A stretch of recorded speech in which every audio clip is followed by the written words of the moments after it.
The Roman Republic is what made Rome great. It's on that foundation that you eventually have the monarchy and the further expansion of the Roman Empire.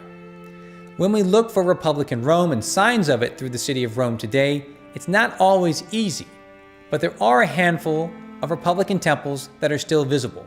And the reason that they're visible, or the reason that they're well preserved, is that because they're used in the sequel. They're used in the imperial period, either as building material incorporated into later structures, or they're actually converted into churches. And so, by being used, they are preserved. In the Forum Boarium, we can look at two temples. There's the Temple of PORTUNUS, which is made of travertine and tuff, that goes back to the 3rd century BC. Most of what we see is the 2nd century BC. So you don't have a lot of imported material, which is what you'll see more commonly in the imperial period, but you do see something magnificent, well preserved. It becomes a church in the Middle Ages.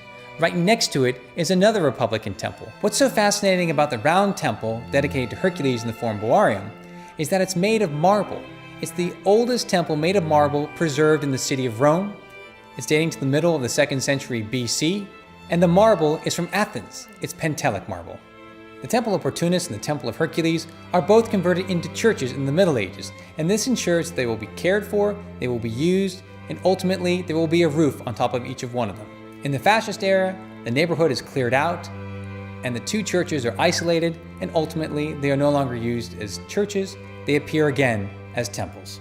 The Forum Holitorium holds the remains of 3 Republican temples, dedicated to Janus, Junos Hospita, and Space. Across from the Forum Holitorium, toward the Capitoline Hill, is the sacred area of San Omobono, which holds 2 Republican temples, dedicated to Mater Martuta and Fortuna. In the fascist period, the area known as Largo Argentina was excavated. The remains of 4 Republican temples were discovered. The oldest are temples A and C, dating back to the 3rd century BC. The youngest is Temple B, the round temple, dating to around 100 BC.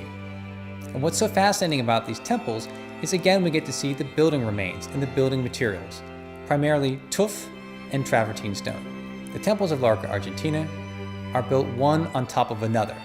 So when you see an individual temple today, you're oftentimes looking at the podium on place of another podium on place of another podium of an individual temple. And in front, there's one big piazza made of pavers of travertine stone. That dates to the imperial period, placed there as a reconstruction after the fire of AD 80 in the reign of the Emperor Domitian. Why is it that we don't find that much of Republican Rome preserved today? Well, Augustus himself said he found Rome built as a city of brick and left it one made of marble. Augustus also credits himself with rebuilding and refurbishing up to 82 temples. Think about the fire of Nero in 64, how destructive that was.